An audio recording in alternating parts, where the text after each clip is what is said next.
There is, in addition, a third line of criticism that merits revision, that it offends the sensibilities of contemporary society.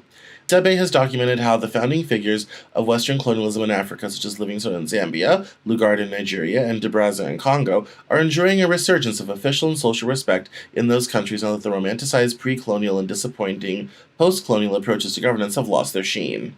As one young man in the streets of Kinshasa asked Van Rybrook in his seminal 2010 book on the Congo, how long is this independence of ours going to last anyway? His three ideas is colonialism has some good parts.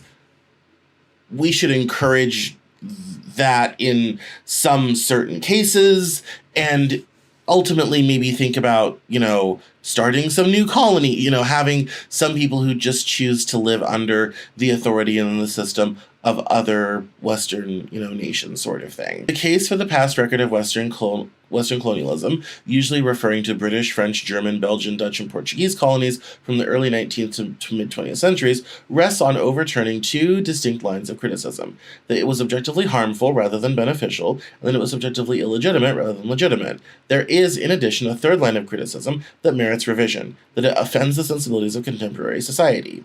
The objective cost-benefit approach identifies a certain need of human flourishing, development, security, governance, rights, etc., and asks whether colonialism improved or worsened the objective provision of that need. One main challenge of this research is to properly enumerate the things that matter and then assign them weights, which presumably vary with time and place.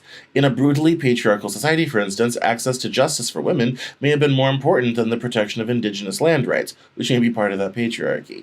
In times and places where colonial rule had, on balance, a positive effect on training for self-government, material well-being, labor allocation choices, individual upward mobility, cross-cultural communication, and human dignity compared to the situation that would likely have obtained absent European rule, then the case for colonialism is strong. Conversely, in times and places where the effects of foreign rule in these respects were on balance negative compared to a territory's likely alternative past, then colonialism is morally indefensible.